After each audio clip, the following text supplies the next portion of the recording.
11 classes के YouTube platform पे आपका बहुत बहुत स्वागत है। हम आगामी परीक्षाओं को ध्यान में रखते हुए एक करंट अफेयर्स की श्रृंखला के साथ फिर उपस्थित हैं। इस श्रृंखला में पुराने वर्षों में जो आयोग द्वारा पेपर करवाए जाते हैं उनको गहनता से अध्ययन करने के बाद ये श्रृंखलाएं प्रारंभ की जाती है। आज की श्रृंखला में हम बात करेंगे ड्रिप सिंचाई की। ड्रिप सिंचाई क्या है, कहाँ से यह तकनीकी ली गई है, भारत में किस दशक में आई, क्यों यह महत्वपूर्ण है, हमारे भारत में जो कृषि योग्य भूमि है उसका कितना प्रतिशत क्षेत्र सिंचित है, कितना मानसूनी वर्षा पर निर्भर है, इन सारी चीज़ों को पढ़ेंगे। उसके बाद ड्रिप सिंचाई के अंतर्गत कौन कौन सी योजनाएं संचालित हो रही है। उसके बाद जो किसानों की श्रेणी होती है, सीमांत किसान कौन से होते हैं, लघु किसान कौन से हैं, मध्यम लघु किसान कौन से हैं, बड़े किसान किसे कहते हैं। उसके साथ ही साथ एक इसके साथ मिलकर इसके अंतर्गत एक योजना चलाई जा रही है नाबार्ड की। तो नाबार्ड के बारे में भी कुछ जानेंगे, उसका इस्टेब्लिशमेंट क्यों किया गया, कब किया गया, किस संसद के किस अधिनियम द्वारा उसको गठित किया गया। आइए प्रारंभ करते हैं। ड्रिप सिंचाई वाला जो विषय है यह उद्देश्य कथन और करंट अफेयर्स में एग्रीकल्चर से भी बहुत प्रश्न पूछे जा रहे हैं, तो उसको ध्यानगत रखते हुए हमारी जितनी कक्षाएं हैं, यह करंट अफेयर्स की दूसरी कक्षा है और विगत वर्ष से लेकर अर्थात 2022 से लेकर 2023 जब तक परीक्षा होगा मई जून, तब तक जितने करंट अफेयर्स के महत्वपूर्ण विषय रहेंगे सबको हम लेकर आप लोगों के साथ उपस्थित रहेंगे। आप लोग देखिएगा और यह परीक्षा में महत्वपूर्ण भूमिका अदा करेगा। अब ड्रिप सिंचाई मतलब पहले सिंचाई कहाँ होगी, तो भूमि पर सिंचाई होगी। किसकी सिंचाई होगी, तो कृषि में सिंचाई का बहुत बड़ा, जैसे हमें उत्पादन करना है तो सिंचाई की व्यवस्था होनी चाहिए। किस फसल को कितनी पानी की मात्रा होती है ये तो अलग विषय है, लेकिन अब ड्रिप सिंचाई के बारे में बात कर रहे हैं। तो भारत में कुल कृषि भूमि कितनी है, जितनी है मान लीजिए कि 100% भारत में की कुल कृषि भूमि है। कोई भी भूमि 100% ही होती है, उसमें 49% सिंचित क्षेत्र है और उसके बाद वर्षा पर आधारित 51% है। इसीलिए भारत की कृषि को मानसून का जुआ कहते हैं। इसीलिए भारतीय कृषि को किसका कहते हैं, मानसून का जुआ कहते हैं। क्यों कहते हैं, क्योंकि सिंचित क्षेत्र से ज़्यादा 2% ज़्यादा भूमि किसकी है, वर्षा पर आधारित है। अर्थात मानसून नहीं होगी, वर्षा नहीं होगी तो जो हमारी कृषि की व्यवस्थाएं हैं वह क्या होगी, धराशायी हो जाएगी, उत्पादन कम हो जाएगा। अभी आप देख रहे हैं कि गेहूं का उत्पादन कम हो गया है। क्यों, क्योंकि जो सिंचित भूमि है उसका 51% भाग वर्षा पर आधारित है और जो हिस्सा है, जो कृषि वाला हिस्सा है, उसमें गेहूं की कृषि इस पर भी निर्भर करती है। ये भी एक कारण है। अब वित्तीय सहायता और सब्सिडी एक ही बात है। सरकार के द्वारा जो सहायता दी जाती है उसको सब्सिडी कहा जाता है। सब्सिडी मतलब छूट। जैसे मान लीजिए कि यूरिया मान लीजिए कि 50 किलो की कीमत 500 रुपये आ रहा है या 1000 रुपये आ रहा है, तो आप किसानों को देते हैं 900 रुपये में, तो 100 रुपये सब्सिडी हो गई। वह 100 रुपये कौन देगा, सरकार देगा। उसी को हम सब्सिडी कहते हैं। तो ये वित्तीय सहायता सब्सिडी है सरकार द्वारा किसको, छोटे व सीमांत किसानों को सांकेतिक इकाई लागत के 55% की दर से सब्सिडी दी जाती है। मतलब सांकेतिक लागत इकाई 100 रुपया है तो सरकार द्वारा 55 रुपया दिया जाएगा और 45 रुपया किसान के द्वारा दिया जाएगा। किसान देगा किसी सामान को, मान लीजिए कि किसी सामान की, कृषि वाले सामान की जो आवश्यकता होती है, खाद, यूरिया, डाई, बीज, 100 रुपये का सामान है तो 55 रुपये कौन दे देगा, सरकार दे देगी। वो 55 रुपये कम मूल्य पर अर्थात 45 रुपये किसान देगा। लेकिन किसके लिए सब्सिडी होगी, तो छोटे और सीमांत किसान के लिए है। अब प्रधानमंत्री प्रतिबूंद अधिक फसल योजना, इससे ही संबंधित एक विषय और है, प्रधानमंत्री प्रतिबूंद अधिक फसल योजना। यह योजना कब से लागू हुई है, तो वर्ष 2015-16 से इस योजना को भारत में लागू किया गया है। प्रश्न ये भी पूछेगा कि प्रधानमंत्री अर्थात PM प्रतिबूंद अधिक फसल योजना कब से लागू की गई है, तो वर्ष 2015-16 से भारत में लागू की गई है। किस विभाग द्वारा इस योजना को संचालित किया जाता है, तो कृषि और किसान कल्याण विभाग द्वारा इस योजना को, किस योजना को, PM प्रतिबूंद अधिक फसल अब इस योजना का उद्देश्य क्या है? इस योजना का उद्देश्य है कि सूक्ष्म सिंचाई, ड्रिप और स्प्रिंकलर सिंचाई प्रणाली के माध्यम से खेत स्तर पर जल उपयोग दक्षता बढ़ाने पर केंद्रित है।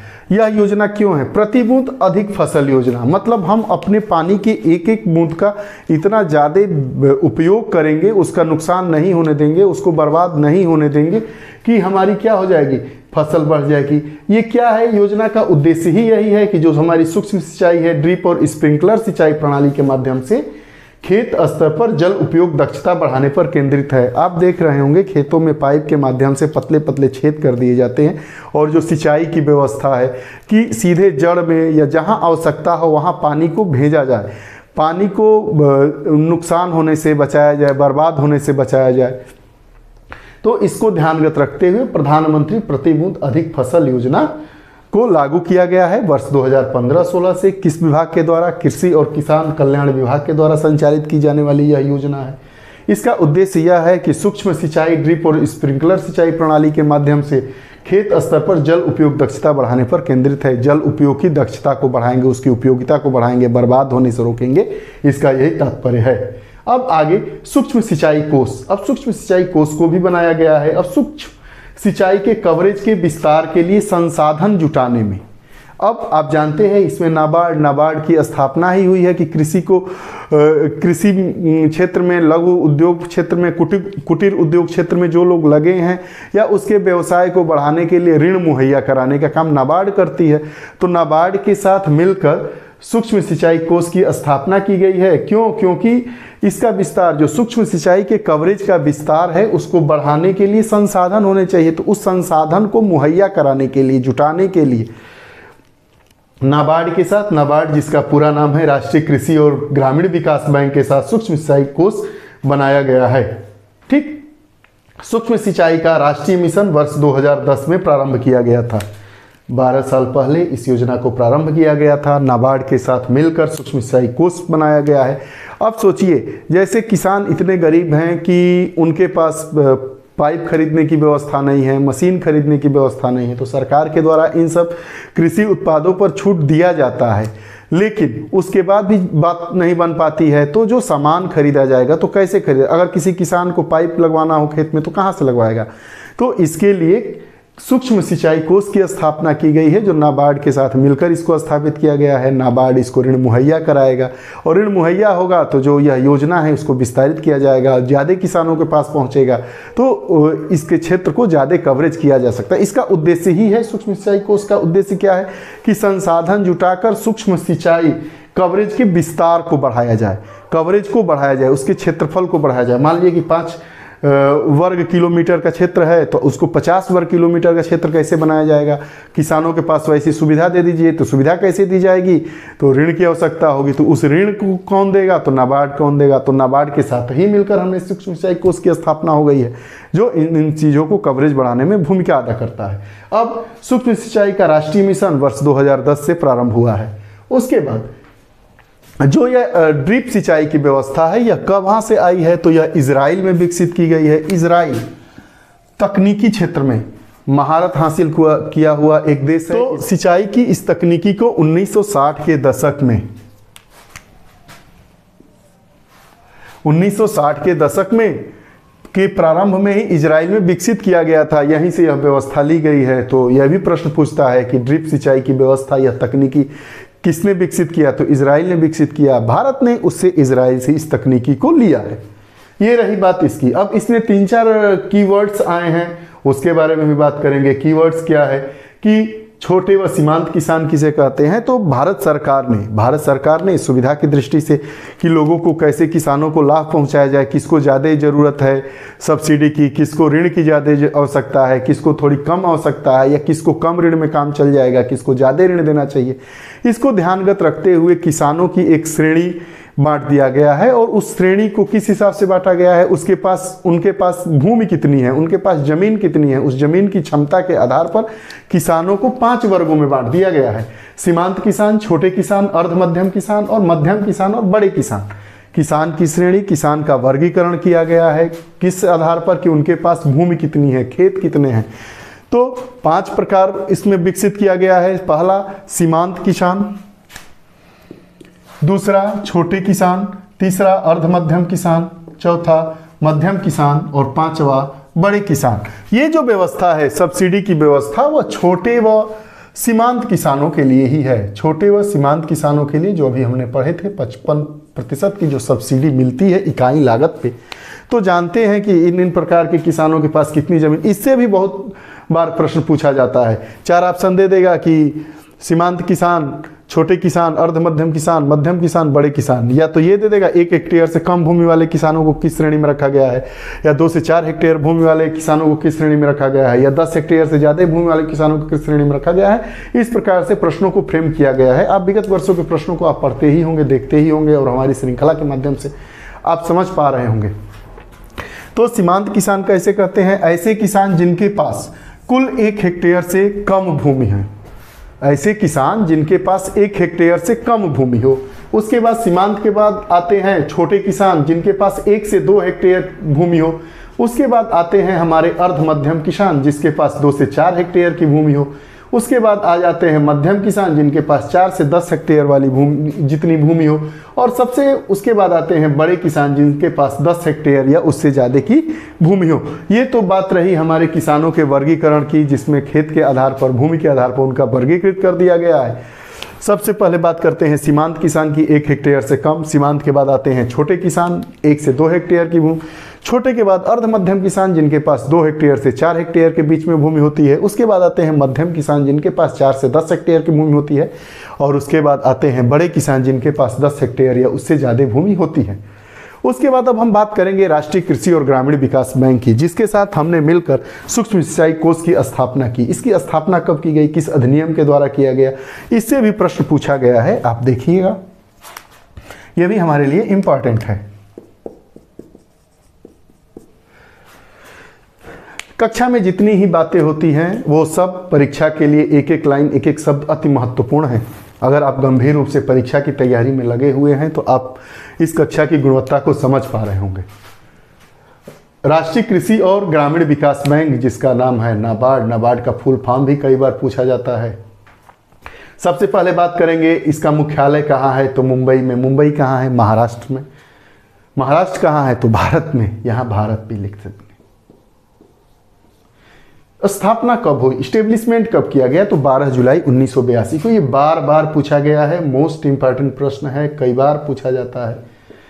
किसी भी संस्था का इस्टेब्लिशमेंट डेट कब, किस डेट को उसकी स्थापना की गई और उसका मुख्यालय कहाँ है, उसका काम क्या है, ये तो 3 चीज़ आपको जानना ही चाहिए। और ड्रिप सिंचाई की बात हो रही है, कृषि की बात हो रही है, सूक्ष्म सिंचाई कोष की बात हो रही है, उसमें नाबार्ड का नाम आ रहा है। तो हम नाबार्ड के बारे में थोड़ी बहुत बातें न जाने तो यह अच्छा नहीं होगा, तो इसलिए इसको जानते हैं। राष्ट्रीय कृषि और ग्रामीण विकास बैंक, अंग्रेजी में इसको नाबार्ड कहते हैं। मुख्यालय मुंबई में है, महाराष्ट्र में है। स्थापना 12 जुलाई 1982 की हुई।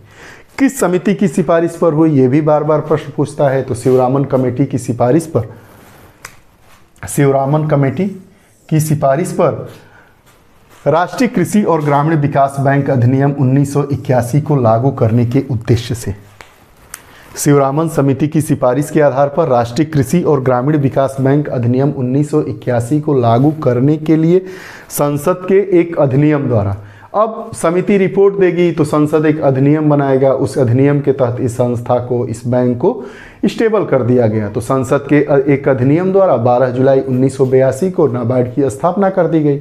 बात यहीं पर खत्म हो गई। इसमें भी 2 प्रश्न हैं, किसकी सिफारिश पर नाबार्ड की स्थापना की गई, तो शिवरामन समिति की सिफारिश पर नाबार्ड की स्थापना की गई। यह भी महत्वपूर्ण प्रश्न होता है। किस अधिनियम के द्वारा, तो राष्ट्रीय कृषि और ग्रामीण विकास बैंक अधिनियम 1981 के को लागू करने के उद्देश्य से संसद के द्वारा। अब इसका उद्देश्य क्या था? इसका उद्देश्य, जब किसी भी संस्था को, किसी भी इंस्टीट्यूट को, किसी भी बैंक को या कोई भी काम जब होता है उसको इम्प्लीमेंट करने के लिए उसका एक उद्देश्य होता है कि क्यों इन सब चीज़ों को ही बनाना है। तो इसका भी कुछ उद्देश्य है। तो नाबार्ड का उद्देश्य ही क्या है? एग्रीकल्चर, कृषि, लघु उद्योग, कुटीर उद्योग, ग्रामीण उद्योग, हस्तशिल्प उद्योग और अन्य ग्रामीण शिल्पों के उन्नयन व विकास के लिए ऋण प्रवाह सुविधाजनक बनाने के लिए। मतलब इसका उद्देश्य ही है, आरबीआई द्वारा इसका किसकी स्थापना ही इसलिए की गई, आरबीआई इसको गवर्न करता है, तो आरबीआई के द्वारा नाबार्ड की स्थापना ही इसलिए की गई कि कृषि के क्षेत्र में, लघु उद्योग के क्षेत्र में, कुटीर उद्योग के क्षेत्र में, ग्रामीण शिल्प के या अन्य शिल्प जो ग्रामीण शिल्प हैं उनके विकास के लिए ऋण प्रवाह की सुविधा को बढ़ाने के लिए नाबार्ड की स्थापना की गई है। ये बात रही इतनी। एक बार सरसरी निगाह से देखते हैं। पूछेगा कि भारत में कुल जो कृषि भूमि है उसका कितने प्रतिशत सिंचित है, कितने प्रतिशत असिंचित है, अर्थात वर्षा पर आधारित है। तो 49% क्षेत्र सिंचित है और 51% वर्षा पर आधारित है। वित्तीय सहायता सब्सिडी सरकार द्वारा किसको दी जाती है? छोटे व सीमांत किसानों को दी जाती है। उसके बाद आता है प्रधानमंत्री प्रतिबूंद अधिक फसल योजना 2015-16 से लागू की गई। किस के द्वारा लागू की गई है? तो कृषि और किसान कल्याण विभाग द्वारा लागू किया गया है। सूक्ष्म सिंचाई कोष किसके साथ मिलकर बना है? तो नाबार्ड के साथ मिलकर स्थापित किया गया है।